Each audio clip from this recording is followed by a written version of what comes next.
something that you did.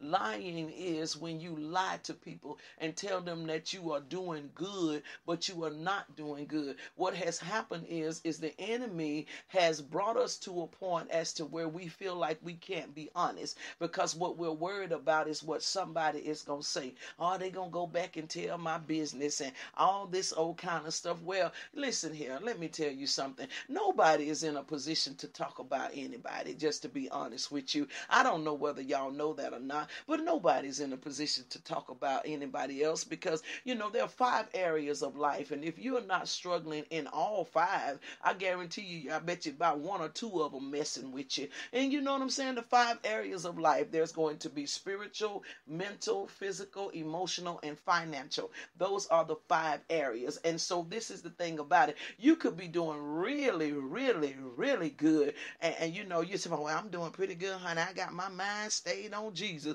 But you don't know how to manage money. You just spending money, going crazy, all this kind of stuff. You can't come up with no business propositions. You're not forward thinking about you're not multitasking to multi-stream, all that type. So you got something that's going on. This one over here may be struggling spiritually, but this one over here may be struggling mentally. This one over here may be struggling physically, but this one over here may be struggling emotionally. So nobody is in a position to talk about anybody, to be honest with you. Nobody is in a position. I try my best to live in peace, and I still ain't in no position where I can talk about nobody. Why? Because I still got things. I got something in my heart regarding my oldest son right now concerning a court case that I have to keep before the Lord, that I have to constantly keep throwing into the hands of the Lord so that I don't crumble and all. Nobody is in a position to talk about anybody. And because we feel like that, we let pride get in the way,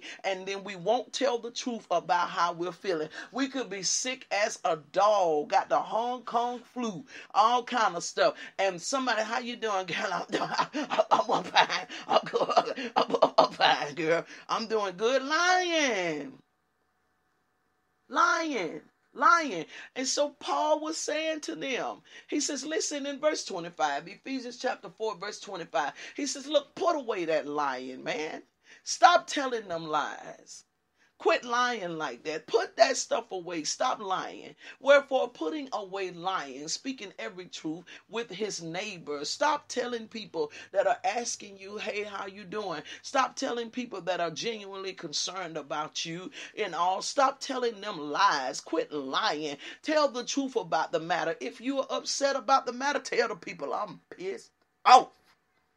Tell the truth about it. There ain't no need of lying about it, because one thing I need y'all to understand about emotions, God help me on this evening. I need y'all to understand this about emotions. Please hear the preacher talking to you about emotions for a minute.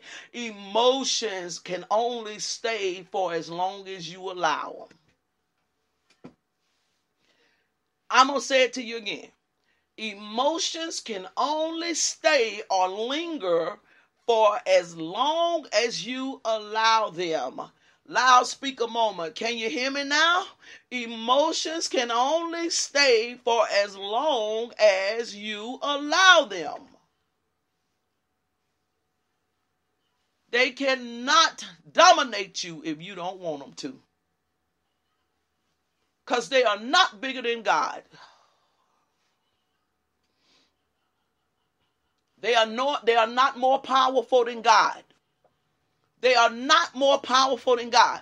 They can only stay for as long as you allow them to. So if emotions are lingering and hanging around you and won't leave, it's because you letting them. It's because you letting them. Get stupid with them and see how fast they have to go.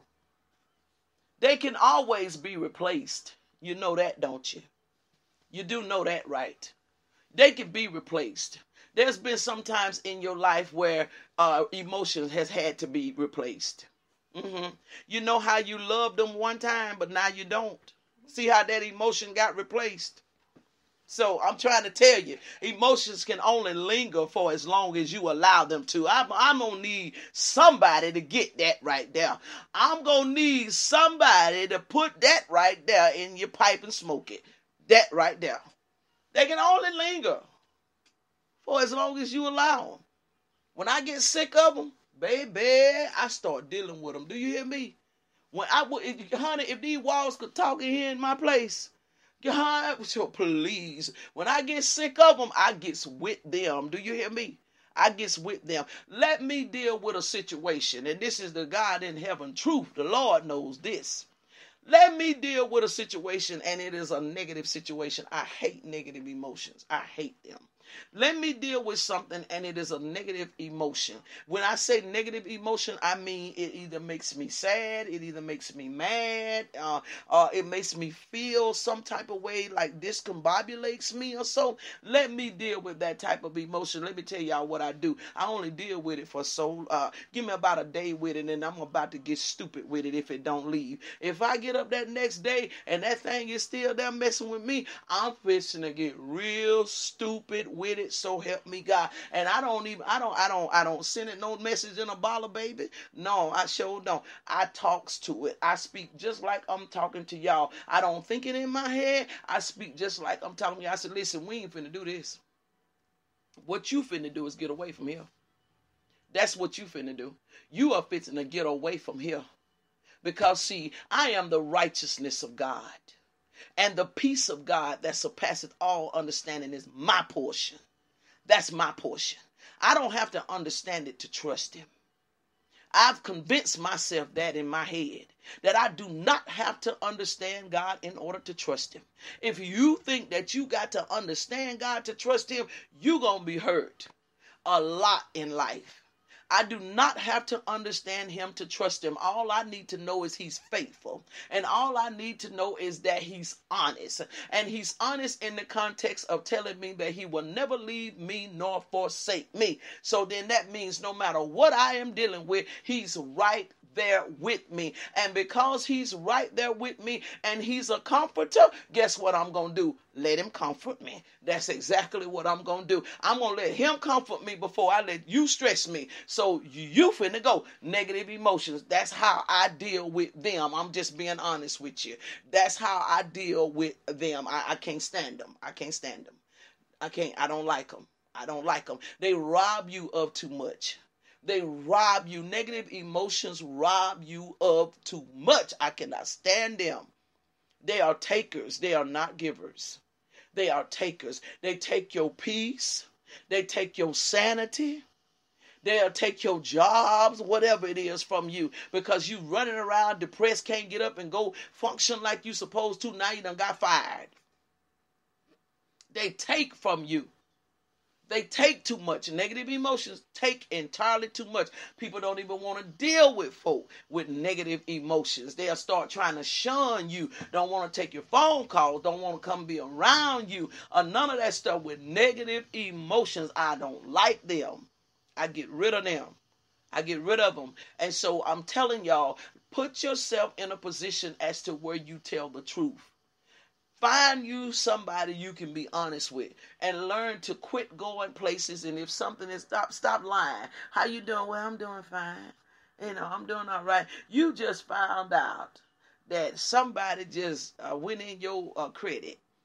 And, and done did all kinds of stuff. And somebody asked you, how you doing? I'm doing fine. I'm blessed of the Lord. But you trying to hurry up and get away from them to get to the phone so you can call the credit bureau people and raise straight hell about it. And then you tell the credit bureau people, I'm mad. I am very upset about this. I am highly upset. I do not like this at all. You will tell them that, but you just told this person that just passed you a while ago. They was like, well, hey, how you doing? Maybe out of genuine concern. How you doing, honey? I'm fine, honey. I'm blessed and highly favored, honey.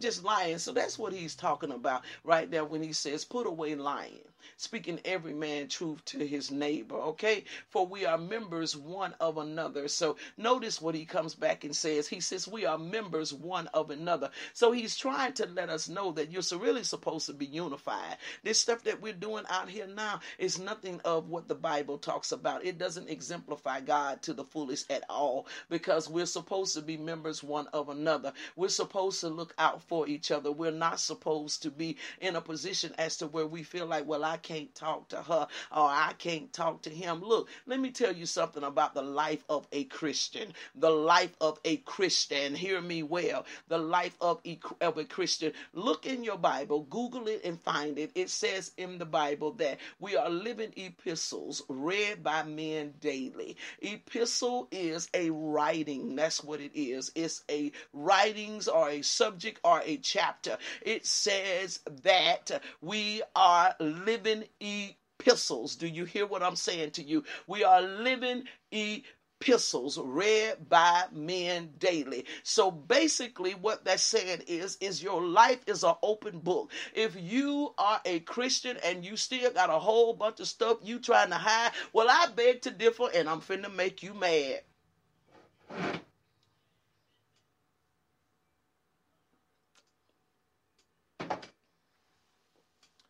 You still got a lot of stuff you trying to hide.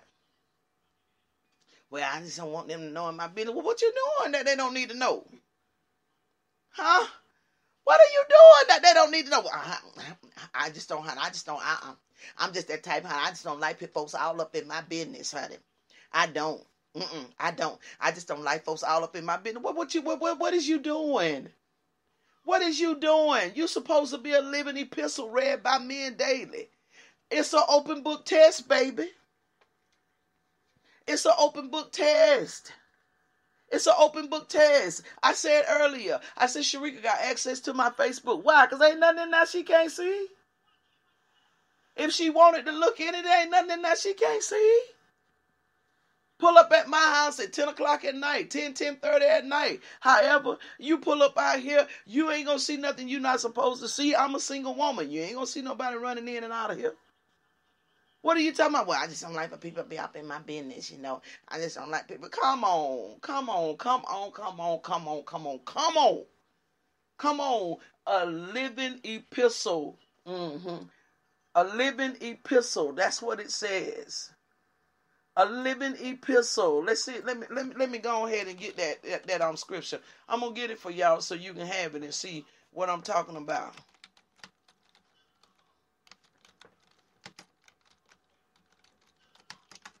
Let's see if I can get it here right quick. Like I won't. It's in 2 Corinthians chapter 3. Let's get it. I'm gonna get it for y'all so you can get it here. Living epistle now.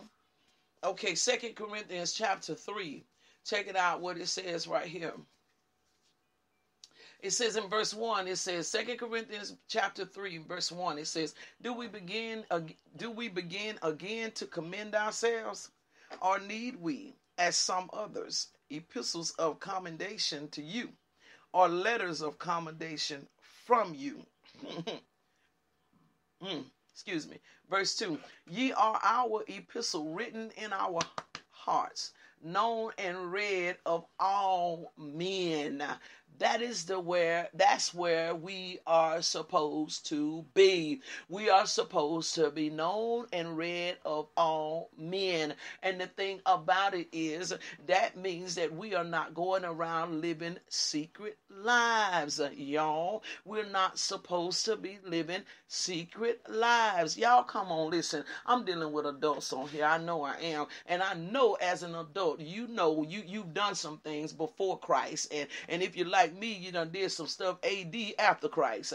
And you know that when everything that you was keeping a secret was some stuff you wasn't supposed to be doing. You know for a fact you was keeping a secret when you was with that woman's husband. You know you was keeping it a secret when you was with that man's wife. You know you was keeping it a secret, right? When all this stuff that you were doing, you know for a fact, you already know that's when them secrets, that's how we do. So Paul was checking them on that and saying to them, look, this is what you need to do. You are members one of another, so you need to be able to talk to each other. You need to be able to be honest with each other. Now, I know it's not something that we do. I understand, because I know some of y'all will be thinking, well, you may not know, honey. I ain't finna be telling, because you got people inside of, this is what folks in church say. This is what they say. This is what they say. I ain't finna be going in there telling them all them, honey, all they want to do is spread my business around the church. And everybody be in the church talking about what I got going on and all this kind of stuff. But can I help you with something about the church? I'm just going to give you this little nugget right here about the church. If you expect things to be good and clean in the church, you got the wrong mindset. Because what you got to understand about